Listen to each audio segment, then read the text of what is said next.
like a pussy. You are a natural being. Come at me, bruh. Just wanted to ask you, like, how your experience was like before awakening. Fuck you. That's me, alright? That's my muscles, alright?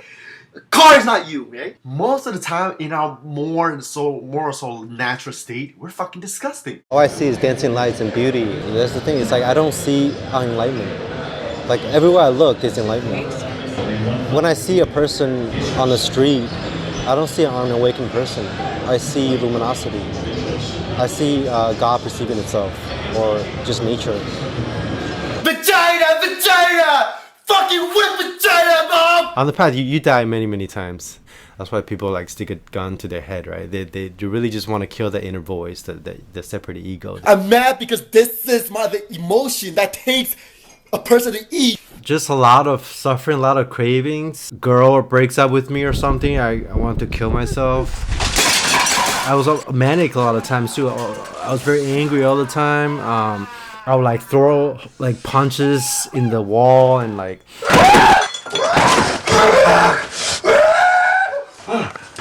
You have the industrial strength concentration that you train your mind to be as concentrated as you can on the object of meditation, and that's what on the side of absolute strength.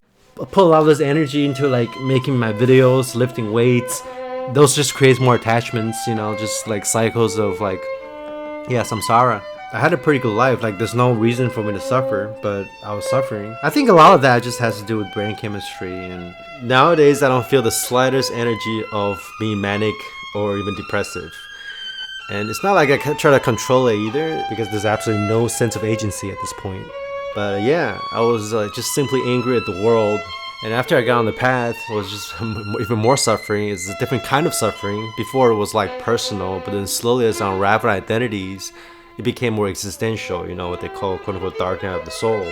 So imagine what kind of force it took to vipassionalize all 200 pounds of that beautiful monster into unbounded consciousness or air. And there's not a single particle of the old me that's left in here. And I can't remember the last time I was mad. You know, the mechanism for anger is completely gone. And nowadays I don't really feel much emotions, at least not the ups and downs, except for a very tranquil feeling of contentment. Just what they call unconditional happiness, I guess. I'll fucking eat you up! I'll fucking kill you!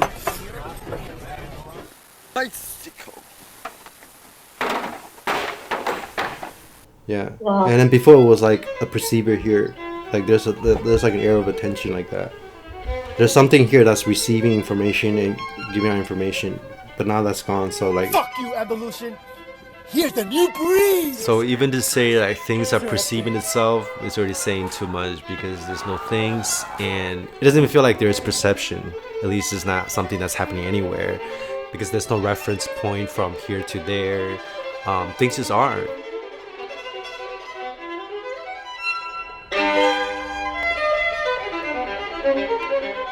So in this video, I'm gonna dissect the root of all suffering, how I went from bipolar and suicidal to the full 90 state, how to never get triggered again, seeing through thoughts and breaking free from the selfing mechanism, how expectations are always tied with victimhood, inquiries to deconstruct your most basic beliefs and assumptions about life, like walking and waiting, how to distinguish between thoughts and fantasy, the freedom of realizing that nothing will go according to plan. Now, before I usually talk about the perceptual shifts, you know, dissolving the physical center. Now, this one focuses more on working the emotions and dissolving the emotional center, aka shadow work, with techniques on working through triggers and breaking through fear barriers, seeing through stories and beliefs, how to operate life without a doer, and the 10 Fetters of Buddhism. So no story in the dream war is better than any other story. So like the capitalism story versus the nomad story is the same to me. Like, one corner of the dream can't be more or less real than another corner of the dream. All the narratives are equal footing. See, suffering happens when you think one part of the dream is more real than another. Yeah, so you talk about how when you walk, it's just the universe walking. What are some meditation or inquiry practices I can do while I take walks to get a glimpse of that? The car of reality is driving itself, but then this car is completely formless. So imagine that you're a fish, and then you start doing vipassana or self-inquiry for like 5 years. And then the fish's body completely dissolves to water. So if it's just air on air, it's not going to make sense to the quote-unquote bird what quote-unquote flying is. or even movement. Well, it almost feels like, yes, everything is happening by itself, and moving from point A to point B, like just walking from point A to point B, for example, it doesn't feel like I'm moving physically from point A to point B like linearly. It feels like reality. It's just taking you there. It's not even taking me there. It's just reconfiguration itself. It's shape-shifting itself. So you're never actually moving closer or further away from anything, and here and there are just concepts. Distance and locations are illusions fabricated by thought. So even just feeling like you're walking from A to B is a projection of the ego mind. In actuality, there's just empty fullness rolling on. There's simply this panoramic hologram shape-shifting, fluxing, fluctuating like a kaleidoscope at the level of sensations. So if you dissolve the center, the circumference disappears, and so goes distance, space, time, body, mind. It's kind of like putting on a VR goggle. When you're walking around the VR world, are you really moving from A to B, flying from like A to B, or walking from A to B? No, you're not really flying. It's just pixels dancing and reconfigure themselves in different frequencies and variations and textures. Yeah. Appearing at each moment. Everything is just constantly shapeshifting. At the same time, it's completely still as well. Because you're not really going anywhere. But you're also everywhere. Or do you... So you can actually do the self-inquiry while taking a walk. Are you really walking? Who or what is doing the walking? Is there an entity in here moving through space that's out there? Where's that line between standing still, walking, running, and sprinting? Between stillness and movement? So it's the same investigation as looking for the dividing line between objects and borders and between the skin and the world. Anytime you find a line, isn't that just more wiggly and vibrating sensations that if you zoom into it, it just dissipates into nothing? Can you find that line? Or can you find the one who is making that distinction? How can something move from A to B when it doesn't actually exist? Say you walk to the store. When you arrive at the store, the moment we're in the house and the process it takes to get to the store from the house is already gone. So walking from the house to the store is just a thought. Even the direct perception of the store right here and now is a mental fabrication. I've been waiting all my life for this present moment right here. You never got here. You just slipped away. Are your legs pressing against the ground, or is the ground pushing up against the body? Is the world moving and you're standing still, or are you moving in the world that's standing still? Or is it neither? Or is it simply the universe walking? Is there even a universe? No self is so radical that it transcends even impermanence. An impermanent self is still itself. Sometimes the ever-changing self can be even more difficult to see through. Right? So impermanence still presupposes time. If there's time, that still leaves room for suffering. So spiritual notions like impermanence or even ultimately emptiness and no self are stuff that you wake up from, not wake up to. Even the whole notion of continuity doesn't exist without time. Continuity is an illusion created by time and thought.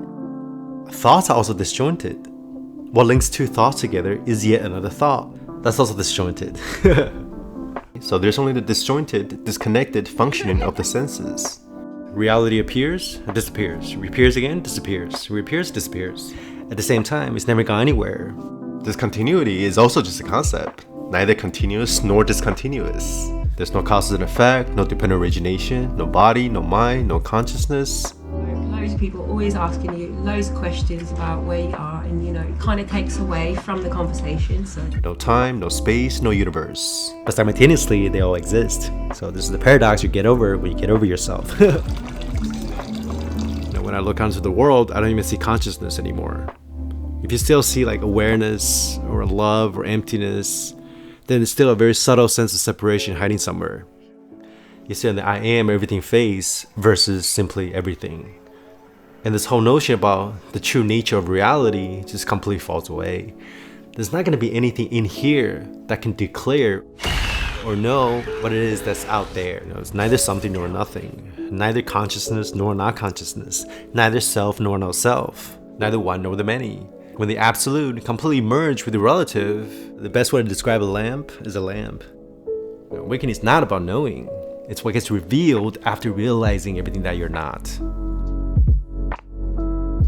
So the distinction between what's real and what's not real is just another duality.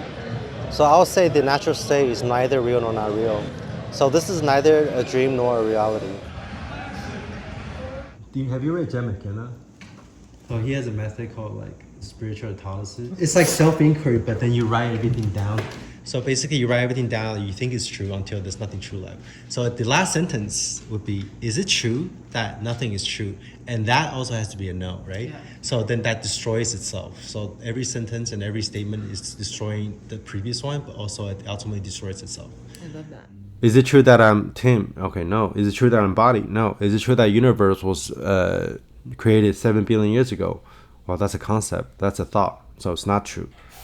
Is it true that tomorrow I'm gonna wake up in the morning? No, that's not true because I can never reach tomorrow. Tomorrow is just a thought. Is it true that I'm awareness? So you just keep stripping it down until every question to your answer is a no. Everything you think you know through the mind is not true. Why do we speak at all? Why do we even have this meeting? Thoughts and concepts are important on the relative level to communicate, but if that's the only reality you know and operating, you're going to suffer. So the first step of this identifying from thoughts is to realize the difference between thoughts and reality. What is actually there versus fantasies and beliefs. Thoughts are interpretations and assumptions about reality. And it knows nothing about what's actually going on. Thoughts knows nothing about what you really are, which cannot be found. Neither do they know anything about other people. So there's not a single opinion in the history of civilization that's ultimately true. Thoughts don't even know themselves. See, every thought is a form of identification. Thoughts are always about something. They're always referential. Now, if thoughts cannot infer anything in reality, what do they refer to? Nothing but other thoughts. So if you look really closely at thoughts, you're not going to find anything but a house of cards of thoughts with nothing behind any of them. The thinker is just another thought with no one behind it. See, one thought cannot think another thought into existence. There's one thought here that comes, and then another one due to the causes and conditions of the universe. So all sense of identification and what you believe is true are just thought coming down thought coming down thought. And this is the basis of selfing. And we're going to look into that more later. But thoughts create a story that things should be different than what they are, or some other version of reality that doesn't exist right here. And this identification to a non-existent scenario creates resistance to what is. And this is the root of all suffering. All suffering and the sense of dissatisfaction comes from expecting a version of reality to exist other than the one that's happening right now, and the belief that there's someone in here that can make things otherwise. Every time we have a reactivity or resistance to what is, there's an underlying belief and identification that we haven't looked at, some thoughts I haven't seen through. Even the statement, every thought is a story, is another story. Ultimately, the distinction between this is a thought and this is not a thought is another thought. So even the notion of planning is conceptual, based off of thoughts about the future or expectations. Someone that doesn't exist is planning something that doesn't exist in the future. How absurd. Now let's take a look at memories. A thought about the past is just sensations happening in the present moment, quote unquote present moment, because again, there's not even a now. It reveals nothing about an event that happened. The most you can say about a memory is it's just a thought about the last time you had that thought. This memory is about the past, it's just another story. And whatever you thought happened, did it. When you think about your ex-girlfriend, the image has zero correlation with her. So if you miss her, you can't let her go. It's your own story that you created and your own self mechanism that you can't let go of. When you talk to someone on Zoom, are you really talking to somebody out there in XY location in time and space? That's actually just an imagination or assumption. It's not the fact of sensations happening right here. Anything that isn't in your direct perception right now is an imagination. Even the direct experience you're having right now is a construction. In reality, there's just a computer screen and some pixels, but even the labeling is saying too much. It's simply the quote-unquote sound hearing themselves, sight seeing themselves, and it's all happening inside you. Now let's take a look at the notion of waiting, something we all take for granted, right? It's the same as walking, right? Is there such thing as waiting in reality, or is that just a belief based on expectations? Now it's fine to have expectations, just don't get attached to the outcome.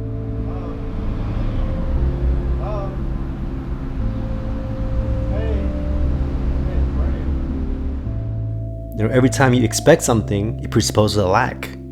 So all expectations are tied to victimhood. Anytime you have an expectation, you become a victim to a version of a reality that cannot possibly exist. You become a victim to your own self mechanism. There are things that can dictate reality, which is just spontaneously unfolding by saying it's not enough, I want more.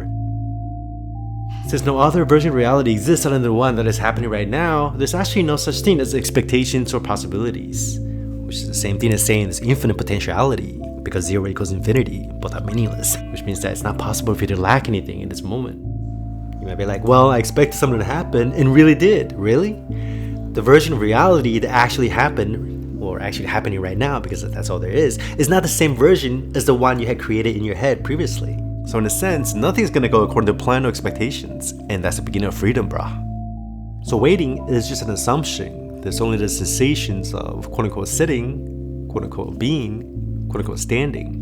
You think getting frustrated by waiting is gonna have some kind of effect or dictates when the train is gonna arrive, then you're delusional. You think you can dictate and change the webs on millions and millions of unseen causes and conditions of the universe? So even that resistance, that thought that you can dictate reality, is part of this chain of reactions of causes and conditions of the universe. So just chill out. You can never not be part of the flow. The train, your day might arrive or it might not arrive. Can you be content either way?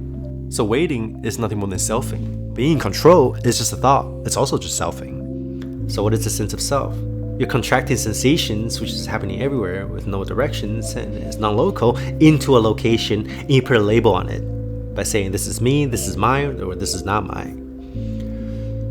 Somebody asked me the other day, why do I feel like a weirdo out of place all the time? How do I stop worrying about what other people think? This is like one of the most asked questions I've ever received. Feeling like you're out of place is actually no different than feeling like you're the center of the universe. But in reality, you're never in the center of anyone's universe, because everyone else is too busy selfing and thinking that they're in the center of everyone else's universe.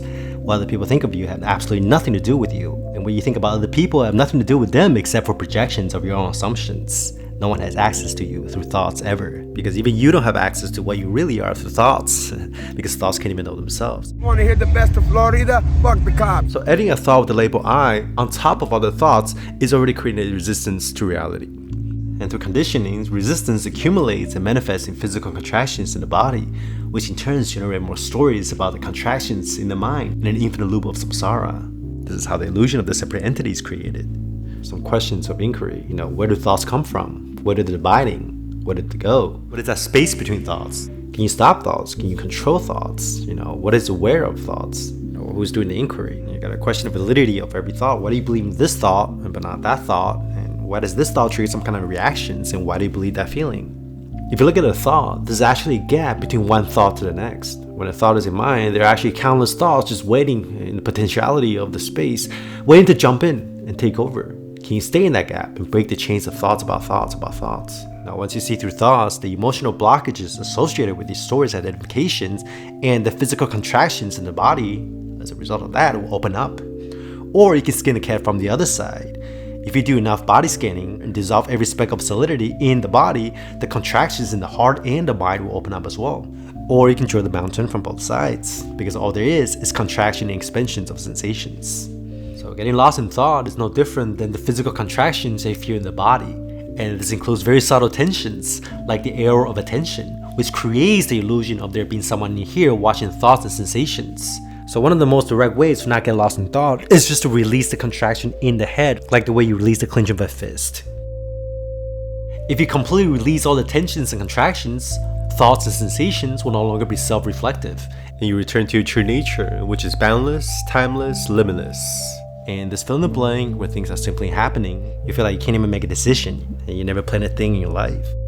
Decisions appear out of nowhere, and they make themselves without an agent. You can still have thoughts about time or even feel like a plan is happening, but there won't be contractions there or identifications. Because even the thoughts associated with quote-unquote planning are just happening by themselves too. The doer is just a thought. The planner is just a thought. Being in control is just thought on thought on thought. Things are just unfolding spontaneously, whether or not you add those conceptual layovers on top of it. And most of those layovers are completely unnecessary. And without a doer, every single moment is synchronicity. Every single moment is perfect manifestation. Thoughts about would-haves, could-haves, and should-haves will be completely erased from your mental landscape. Because you realize there's nothing in here that could possibly want or not want anything that isn't already happening. You do what needs to get done at the precise moment and nothing more. And then you're like, how does that occur? Well, how does the weather occur? Everything's just flowing, right? But if there's only the flow, even the river disappears.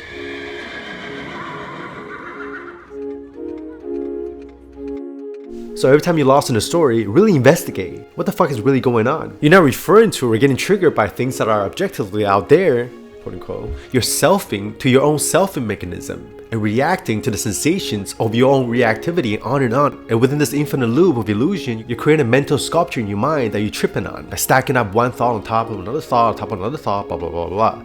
If someone makes a sculpture of a cat and mistaking it for a real cat, you would think it's crazy, right? Obviously. Well, that happens when you believe in the thoughts and your ideas. And it's all happening in your head. Actually, that's not even the right way to put it, because there is no inside and outside.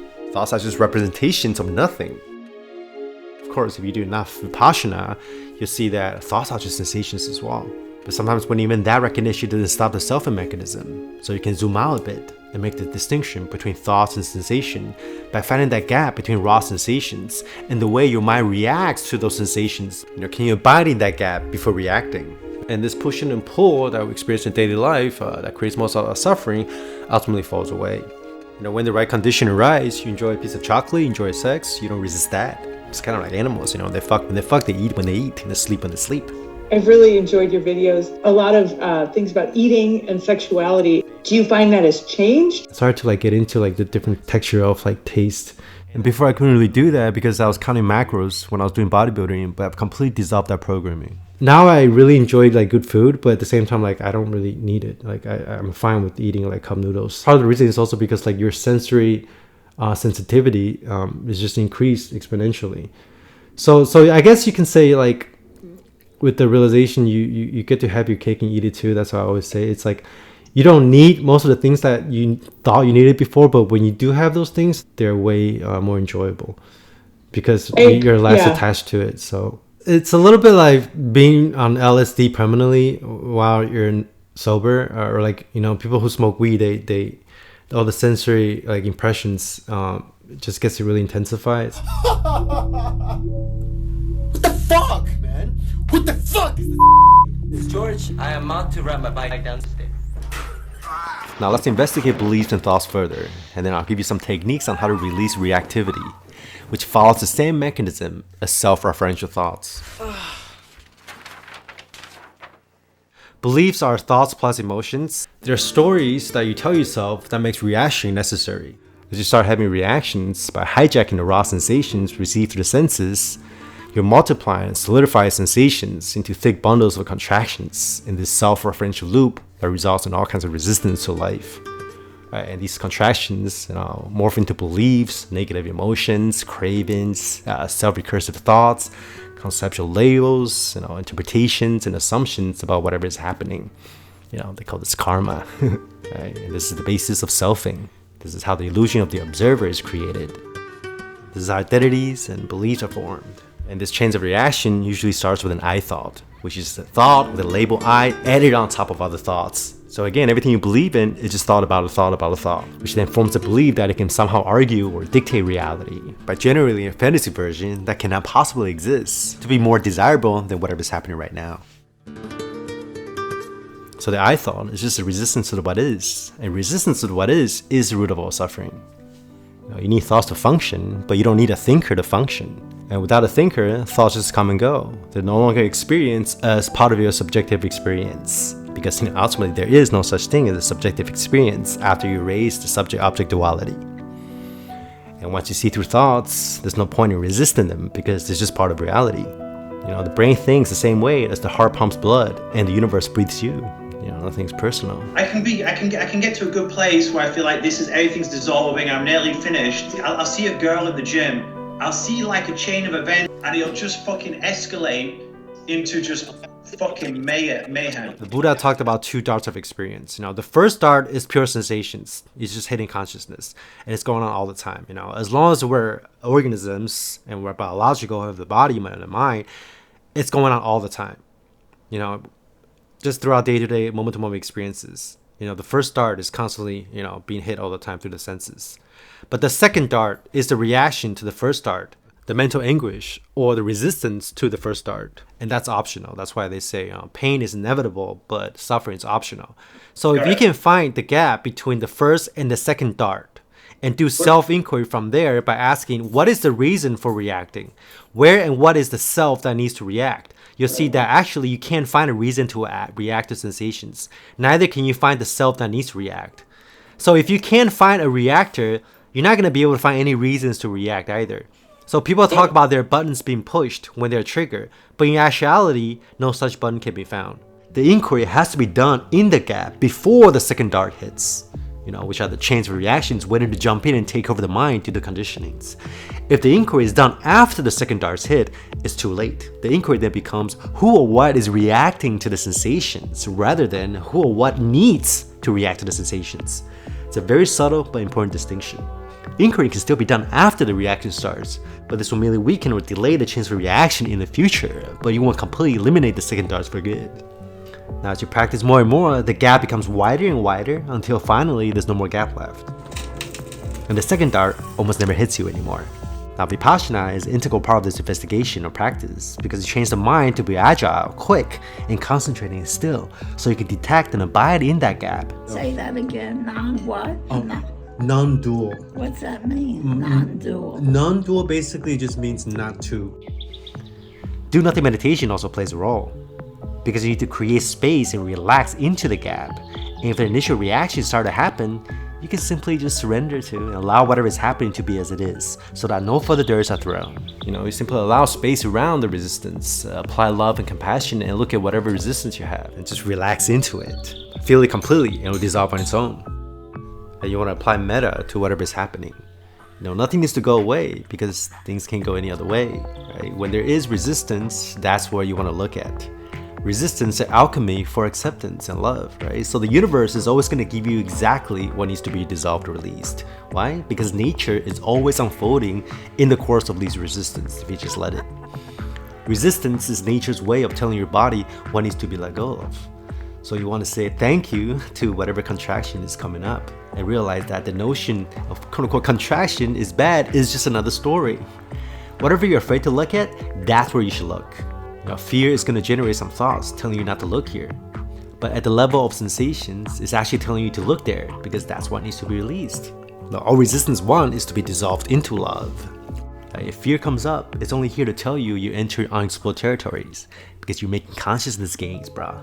It's a signal that something is protected and it doesn't want to be seen. Let that be okay. Look at it. Whenever resistance pops up, look behind it. What is there? What needs to be protected by this resistance? Nothing.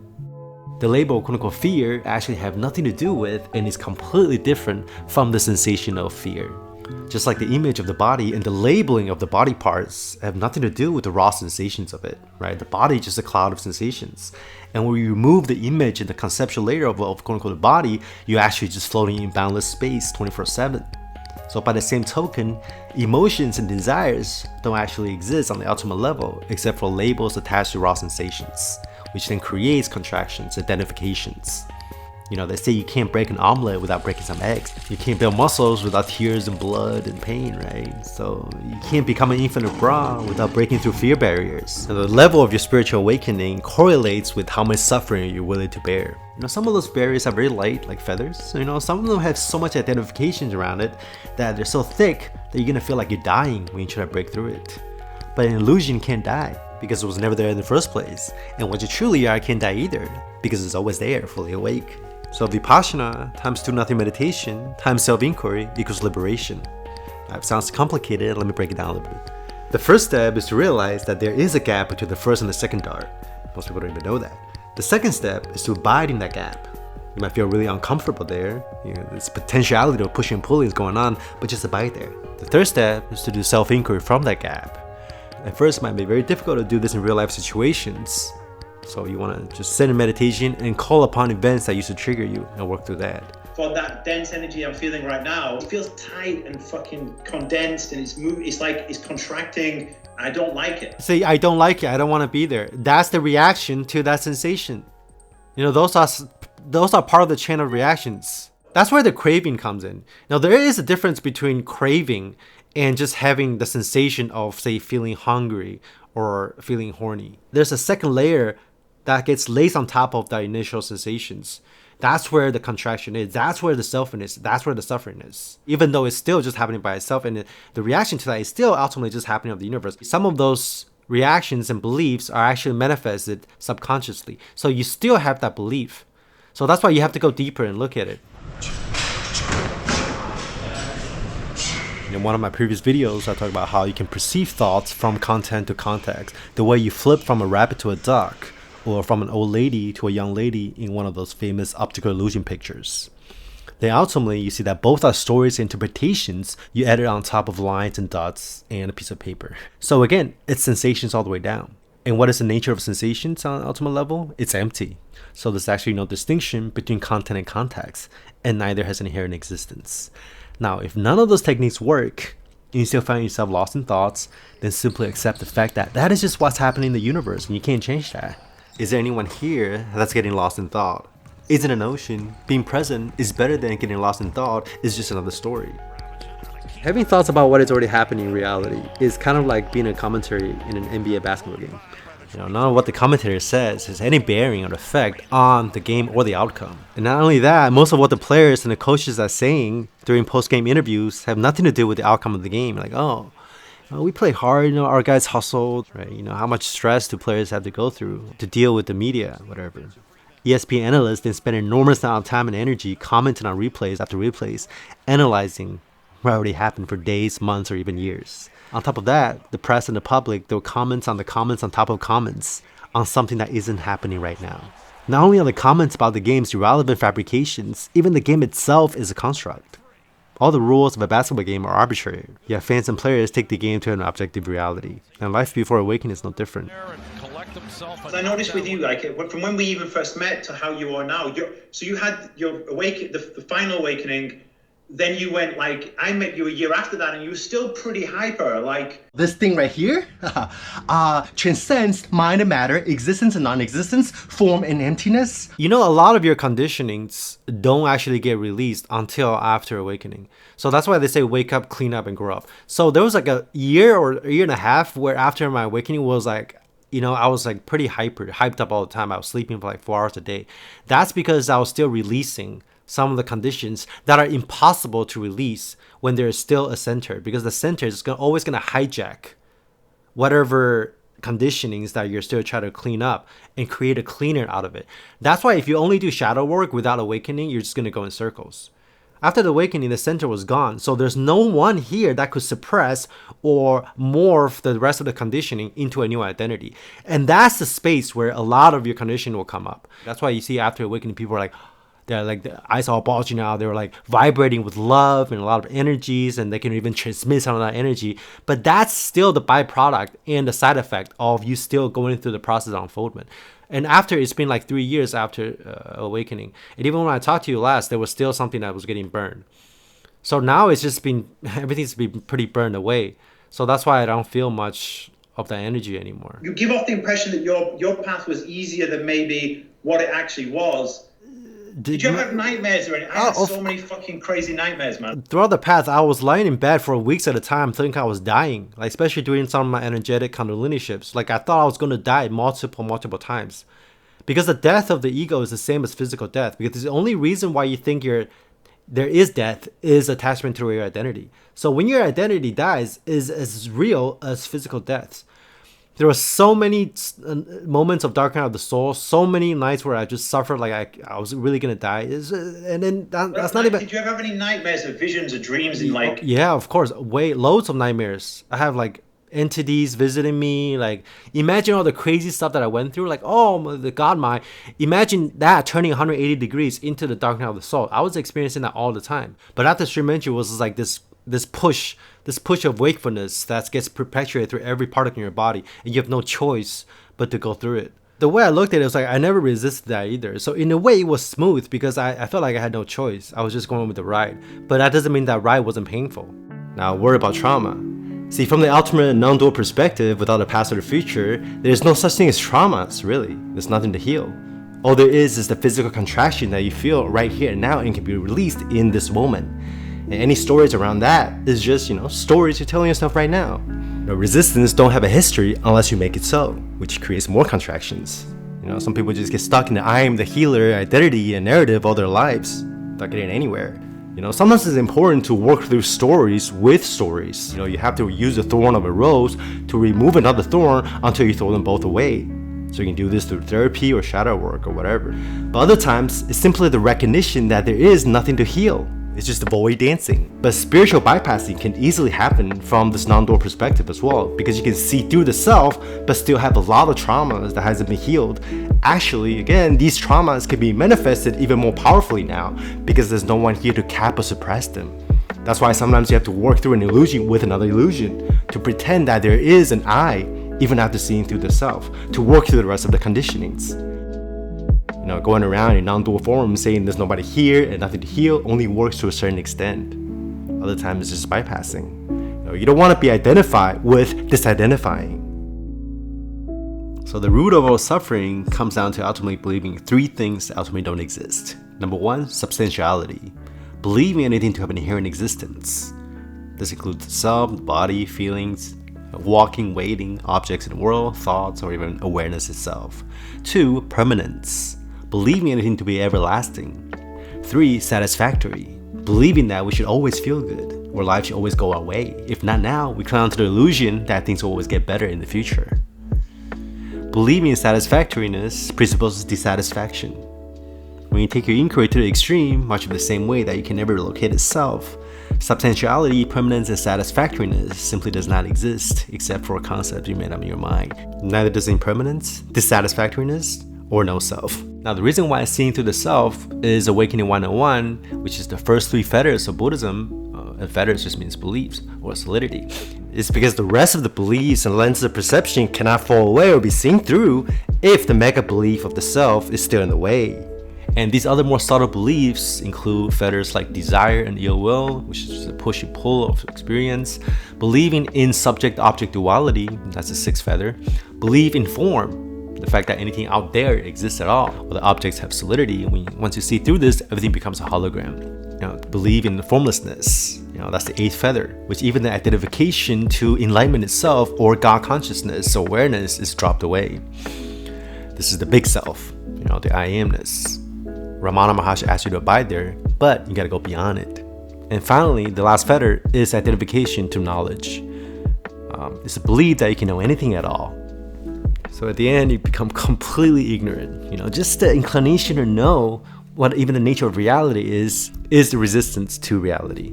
Any sense of this knows that is already creating a separation between reality. Somebody asked me on Instagram, Frank, when you talk about the what is all the time, what is this isness? I don't know. So what does life look like without a doer or any resistance? Everything is aligned. Even if you don't feel like things are aligned, it's aligned. So I look at synchronicities as having 2 levels. On the ultimate level, every single moment is that, because everything just is. But on the conventional level, there's synchronicities that happens in a linear time, like what the character wants or manifests. That happens more and more if you're in line with the isness, because the ultimate encapsulates relative perfectly. For example, this is how I decided where to travel to. One person invites me to San Francisco, and shortly after that, we run simultaneously sometimes. I get people from San Francisco messaging me, asking me to come. That's how decisions have been made in life now. They just appear and the breadcrumbs follow themselves. So if linear time is an illusion, you become the singularity that encapsulates past, future, present, and all times, all space. So it's not that, quote unquote, I manifest San Francisco, but that in a sense, I'm already there. Then, in the same moment, I'm here now, quote unquote. Therefore, the thought I am going to San Francisco is just part of the unfoldment, which is already happening, right? So it's not a decision I make personally to go from A to B, here and to there. It's because we're always here, here, here. But see, that term becomes nonsensical when there's no there. Nothing ever happened, and nothing's happening right now, and nothing's ever gonna happen. But at the same time, everything just is happening. Here's another example. So I've been going to Miami a lot. It's like my favorite place in the world, relatively speaking. I haven't watched an NBA game in like 20 years. I used to be obsessed with NBA. And then the moment that I started watching the Heat on the playoffs, they started killing it. And yesterday they went to the finals. Became the second 8th seed in the history of the NBA to make it to the finals. And then my mom and Jew dad decided to go on vacation. Guess where they're going? They're going to Miami. The day that we arrived just happens to be their first home game there in the finals. So synchronicity is not you manifesting something. If anything, it's manifesting you. Actually, it's just manifesting itself. So you're just becoming more and more what the world is. Actually, there is no becoming. You are just the world. And this aesthetic rupture is always symmetrical. No matter where you turn, every piece of the puzzle of this fractal is 100% complete. And nothing can be taken away or added to it.